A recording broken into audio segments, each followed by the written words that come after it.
is a new series of Firewatch. It's a game I picked up. Did a little bit of research. I was looking for something a little cozy to play.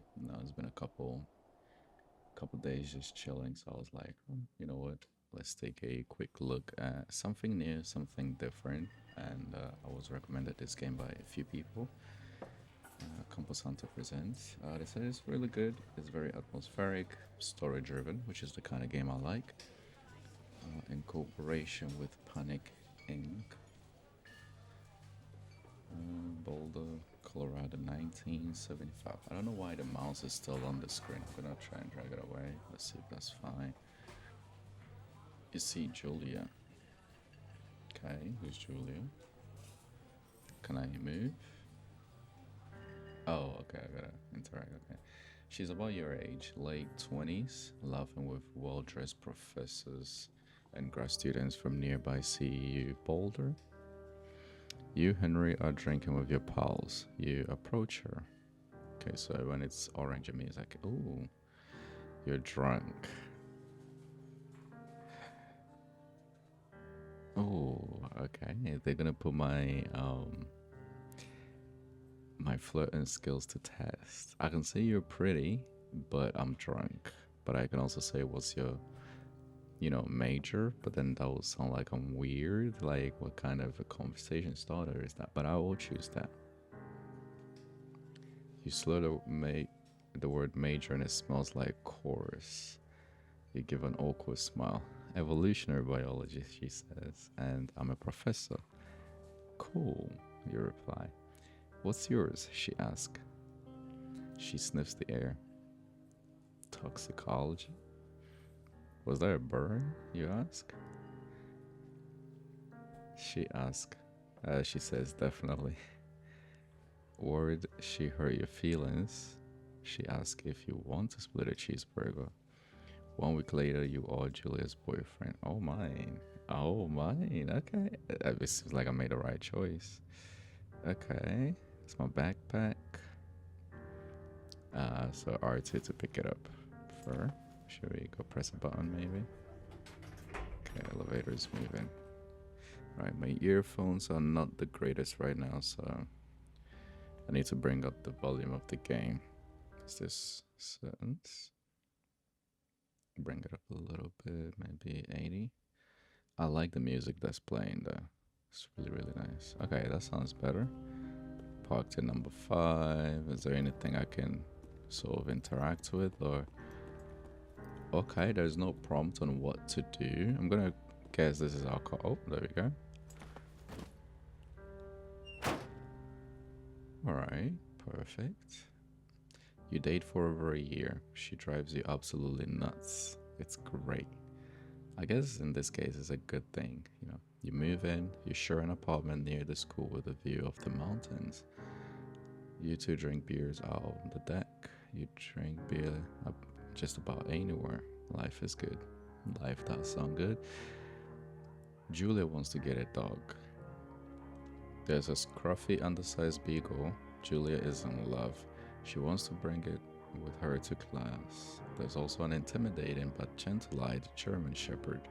Nothing bad could happen to Julia while walking this dog. It's badass. We need to give her what she wants, but at the same time it's like, I want to protect her. But in this case here is about she wanted a dog, so it's not what I want, it's what she wants. Bucker is a good dog, and a week later you've totally forgotten about the other one. Julia loves him. Says, sorry about that. You love him too. 1979, you talk out on the deck. It's summer, 9:30 p.m., and the heat still radiates off the high desert. What do you think about kids? She asks. Okay, kids? They're not very smart or good at much. I'm saying, if you and I have a couple little idiots. Yeah, I'm a sucker for that. When that conversation comes up, so that's fine. In that case, we should probably get married. Yeah, I would like that, you say. These kids are going to be screwed up enough. It's probably for the best that their parents are hitched. She's absolutely right. Okay, I like where the story is going. This is kind of... It's not what I expected. I didn't really look into it. Do I need to get my gear? No. Okay, let me... Okay, now it's too loud, so let me bring this down a little bit. I can do some adjustment later, but there we go. That sounds better. I just want to make sure my voice is quite loud enough. Where am I? It doesn't say where. Do not forget to check in. You are in their country. Okay. Thoroughfare trail is not recommended for inexperienced hikers, and no fireworks. Okay. This looks nice for quite an old game. Rather peaceful, rather nice. 1980. It's a Thursday night and Julia is 4 hours late. She doesn't call. You're worried and getting angry by the minute. She walks in after you've gone to bed. Oh no. She's not quite drunk, but she's clearly been having a fun time. You fight when she gets between the sheets. Oh, this is difficult. I can get mad, which shows that I care. I can ignore her, but then that feels like I don't care. But I feel like I don't want to get mad because that can escalate stuff. But then if I ignore her, I'll go with ignore for now. Let's see what that does. You don't touch each other all night. The next day you feel guilty for being so angry and ask her about her evening. She says it was great. You hold on to a tiny pill of resentment. You make some coffee and go to work. Okay, maybe if I had been mad, we would have fought and had a better conversation. But no backseats now. Julia still likes it. Julia still likes to draw. 1981. Okay. She draws plants from her research. She draws all the places you go. She draws you. You pose and flex like He-Man. You frolic like a Victoria's Secret. I think this is gonna be more funny. Very nice.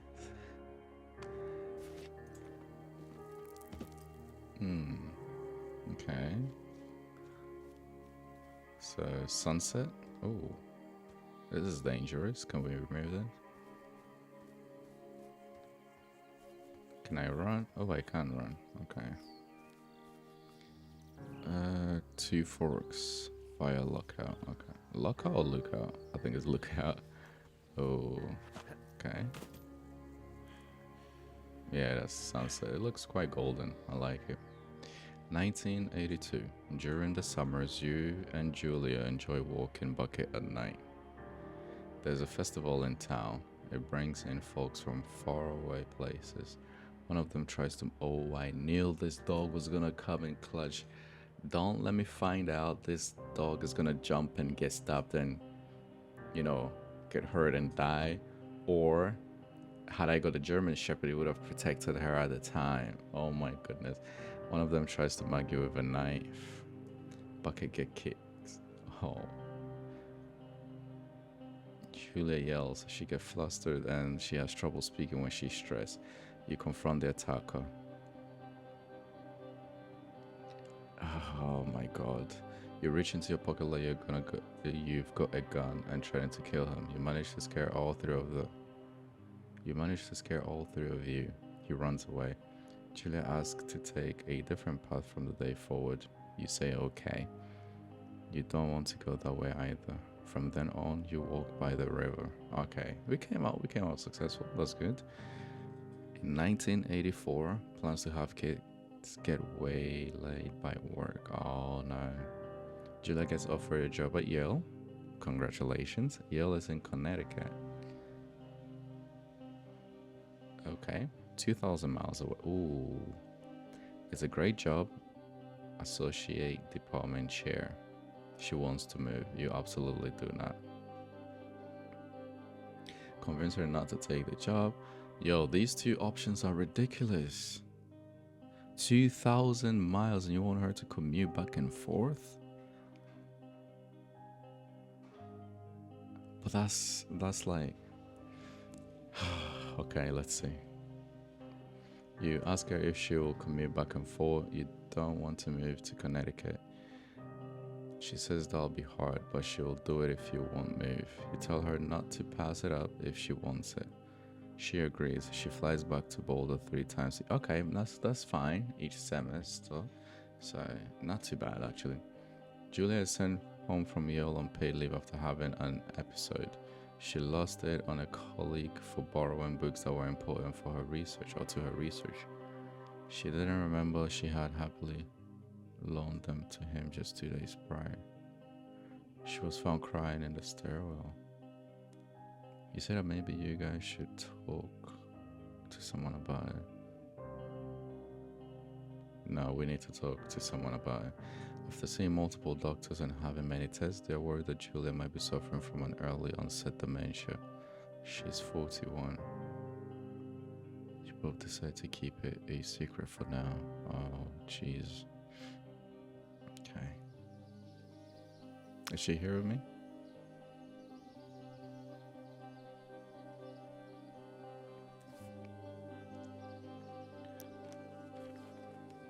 Oh. March 1985. You didn't even let me read. But I was a pose I did for. Bucket is getting older. Julia comments that it's kind of nice because he gets in less trouble around the house. A week later, she goes back to the university. Julia's affliction gets worse. She can't remember things in class. Her research is in shambles. She drives her car to the next town over for no particular reason and has to be brought home by the police. She's devastated. She's sent home on permanent medical leave. Some days you get the Julia who calls you a dope and your unborn children little idiots. Other days you get a stranger.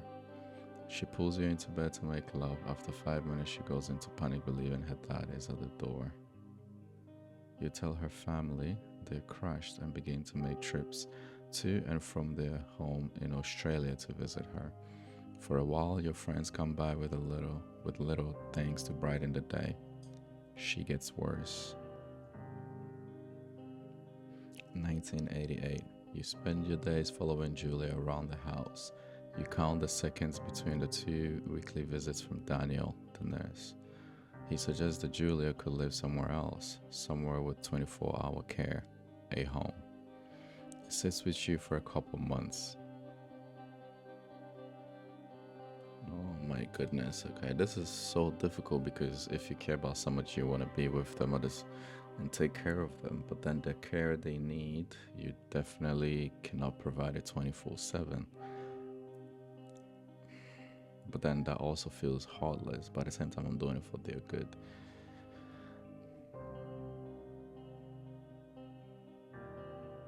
I think this is better because the person coming over every 2 weeks is not ideal. If we have somebody around her all times, I think that would be best, even though it sounds like we will be estranged and she might forgive me if I'm not going there like every day. My goodness. Okay, this is more heartbreaking than I planned for.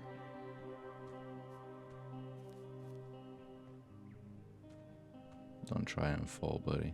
Taking it very slow. Hello, sir. Run for it, buddy. Actually, I'm not even a hunter. Her family agrees with your decision. You find a fantastic place in Boulder and move her there. You see her every day. Okay, that's good. Then every other day. You go out to the bar with your old friends. It's not the same. You get a feeling that every wife tells her husband, if you ever put me in a home like Henry did, I will cut your balls off. You slowly decide not to see your old friends that much. Okay. 1989. Julia's sister Sullivan. I was going to say Sullivan. I don't know where that came from. Susan moves to Boulder to be close to her. She visits her every day. You go with her some of the time. Susan buys you an old typewriter and urges you to use it if you won't see it a therapist. You won't. You've always really liked Susan. Oi, oi, oi, oi. Oi. I don't like where this is going. Months go by and Bucket dies. Julia doesn't remember him when you tell her. Sometimes it takes her a minute to lock in on you. In the back of her mind, you believe, or in the back of your mind, you believe it's best is because I'm finding words where they don't exist. In the back of your mind, you believe it's because you see her less and less, which is literally what I was thinking earlier. And seeing her less and less makes her forget you more and more, you think. This game just read into my mind. Summer's coming and you see an ad in the paper for a job. Okay. You take it. This was a gut-wrenching beginning, or, you know, what's it called? Intro, you know, backstory. That's what I'm looking for. Sorry. Enter the lookout tower. Okay. Let's give it a run. Oh, hold on. Okay, that was strictly unnecessary, but fair enough. Okay, this kind of did something, I'm not gonna lie. The story is really nice.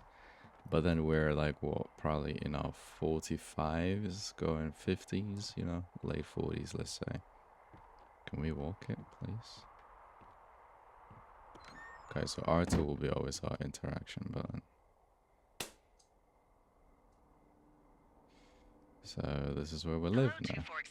Oh. Hello.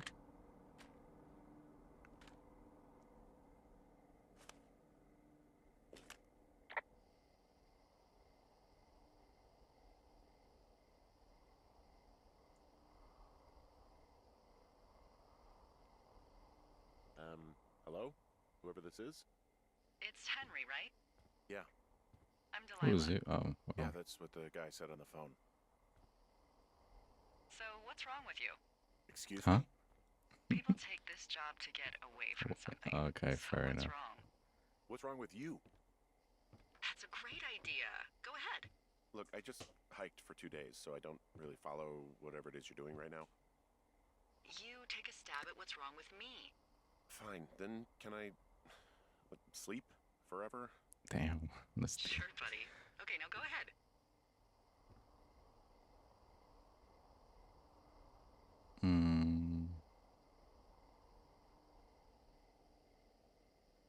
Okay, you're probably just rebelling against a mom who wishes you had given her grandkids, by the sound of your voice, at least 15 years ago. You come out here and it really grinds her gears and you love it. Can I sleep now? Well, Okay. she also says I fuck immature men, but Oh dear. in my defense, who wouldn't want a 28-year-old with ambition and energy and some fire in his belly in bed? Me. Oh. I'm going now. Just a second. Now it's my turn. Okay, that was good. Good night. Bye. Oh. Let's see. I don't know anything about you. Can I put it away? You got fired from your job and have finally decided to write your novel. That's the sort of bullshit reason you'll find a man out in the woods. Good night. Welcome to the job. That's an intro. I'm not gonna lie. That's cool. That's cool. That's cool. Oh. Good morning, Henry. Well, I guess good afternoon. You probably slept like a rock. Anyway, there's still a few hours of daylight to get some work in. I can see you at your desk, so call me when you're ready. I'm not calling her yet. R2. Examine. That thing just swing. Okay. Put it. No. Can I put it properly? Yo. Put it back. That's why we got it. What if I need it later on? Mate. There we go. Glass cleaner. Oh, that is a glass cleaner. Okay. Supplies. Water jug. Oh, wait. Is it? No, thermos will be for hot drinks, right? Dish soap. Is that clean? Looks clean to me. Coffee percolator. Okay. Bleach. Fire extinguisher. This, sorry, what was that again? Desk lamp. Pick up pine. No. What am I gonna do with this?